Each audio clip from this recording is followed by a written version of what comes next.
BJP தலைவர் திரு H ராஜா அவர்கள் இன்றைக்கு தன்னுடைய ட்விட்டர் பக்கத்தில் கோயம்புத்தூரில் ஒரு மாணவர் தேசிய கொடியை வைத்துக்கொண்டு போராட்டத்துக்கு ஜல்லிக்கட்டுக்கு ஆதரவான போராட்டத்திற்கு வந்ததாகவும் அவரை முஸ்லீம்கள் சிலர் அடைத்து விட்டதாகவும் ஒரு தேசிய கொடியை கொண்டு வருகிறவரை இப்படி அடித்ததன் மூலமாக தேசிய கொடியையே அவமதித்து விட்டார்கள் என்றும் திரு ஹெச் ராஜா அவர்கள் சொல்லியிருக்கிறார். அவர் சொல்லியிருக்கிற சம்பவம் உண்மையா பொய்யான்னு எனக்கு தெரியல. ஆனால் இதை காரணமாக வைத்துக்கொண்டு முஸ்லீம்கள் யாரையும் ஜல்லிக்கட்டுக்கு ஆதரவான போராட்டத்தில் அனுமதிக்காதீர்கள் என்று பேசியிருக்கிறார். திரு ராஜா இதை எப்படி சொல்றாருன்னு தெரியல. ஒருத்தர் தப்பு பண்ணிட்டாரு அப்படின்னு சொன்னா ஒரு ஒட்டுமொத்த சமூகத்தையும் பிராண்ட் பண்றது அப்படிங்கிறது ஆர்எஸ்எஸ் தொடர்ச்சியாக செஞ்சிட்டு இருக்கக்கூடிய காரியம். நான் திரு ராஜாட்ட என்ன கேட்க விரும்புகிறேன் அப்படின்னு சொன்னால், அரியலூர் பக்கத்தில் சிறுகாம்பூர்னு ஒரு ஊர். அந்த ஊரில் நந்தினின்னு ஒரு மாணவி, ஒரு ஒரு ஒரு சிறுமி, தலித் குடும்பத்தை சேர்ந்தவர். அவரை கல்யாணம் பண்ணிக்கிறேன்னு சொல்லி ஒருத்தன் கெடுத்துறான். அதுக்கு பின்னால் என்ன பண்ணுறான்னா, அவன் கல்யாணம் பண்ண சொல்லி கட்டாயப்படுத்தின உடனே அந்த பெண்ணை கல்யாணம் பண்ண மாட்டேன்னு சொல்லிட்டு அந்த பெண்ணை கடத்திட்டு போய் தனி இடத்துல வச்சு 5 பேர் சேர்ந்து பாலியல் பலாத்காரம் செய்து கையை உள்ளே விட்டு அந்த அந்த கருப்பையை வெளியே எடுத்திருக்காங்க. எடுத்துட்டு கிணத்துல வீசி கொலை பண்ணி சில நாட்கள் கழித்து அப்படியே பணமாக எடுத்திருக்காங்க.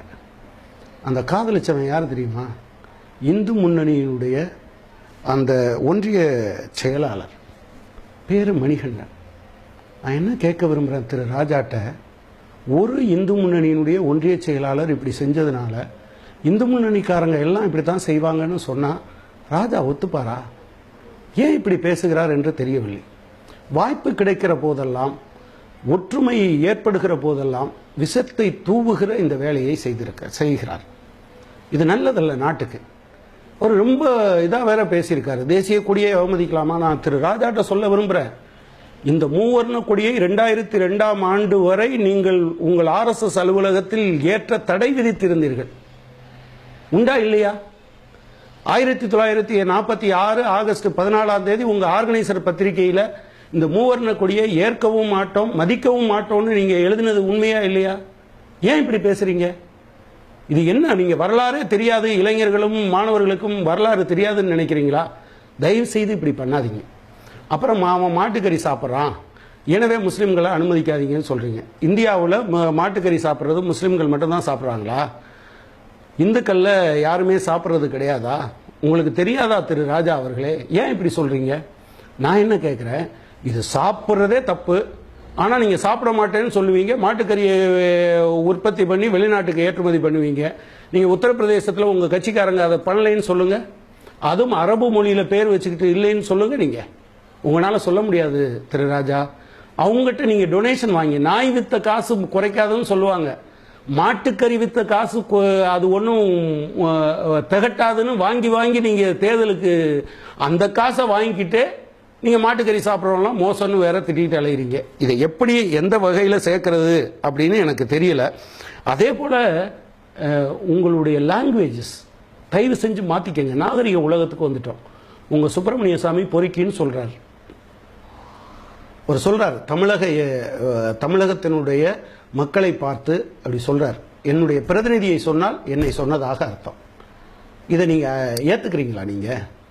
நீங்கள் கூட கொஞ்ச நாளத்துக்கு முன்னால் பெரியார செருப்பால் அடிப்பேன்னு சொன்னீங்க. தமிழகம் உங்களை கூட ரொம்ப நாகரிகமாக தான் அதை டீல் பண்ணிச்சு. அப்படி சொல்லாதீங்கன்னு தான் பேசினாங்க. தயவு செய்து விஷத்தை தூவுவது, தவறான வார்த்தைகளை பிரயோகிப்பது, தமிழ் மக்களை அவமானப்படுத்துவது, இந்த மாதிரியான காரியங்களை பண்ணாதீங்க. நீங்கள் அடிக்கடி இப்படி பேசுவீங்க. இப்போ புதுசாக நீங்கள் வியாக்கியானம்லாம் ஏதோ இவங்கெல்லாம் பிரிட்டிஷ் கைக்கூலிகள்னு சொல்லியிருக்கீங்க. திரு ராஜா அவர்களே, நீங்கள் MS கோல்வால்கர் எழுதியிருக்க அந்த புத்தகம் முழுவதையும் படித்து பாருங்கள்.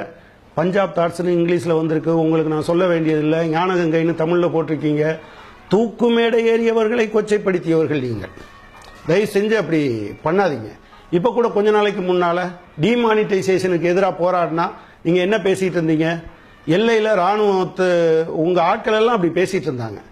எல்லையில் ராணுவ வீரர்கள் செத்து கொண்டு இருக்கிறார்கள், நீங்கள் அவன் நாலு முழுக்க நிற்கிறான், நீங்கள் கொஞ்ச நேரம் நிற்கக்கூடாதான்னு கேட்டீங்க.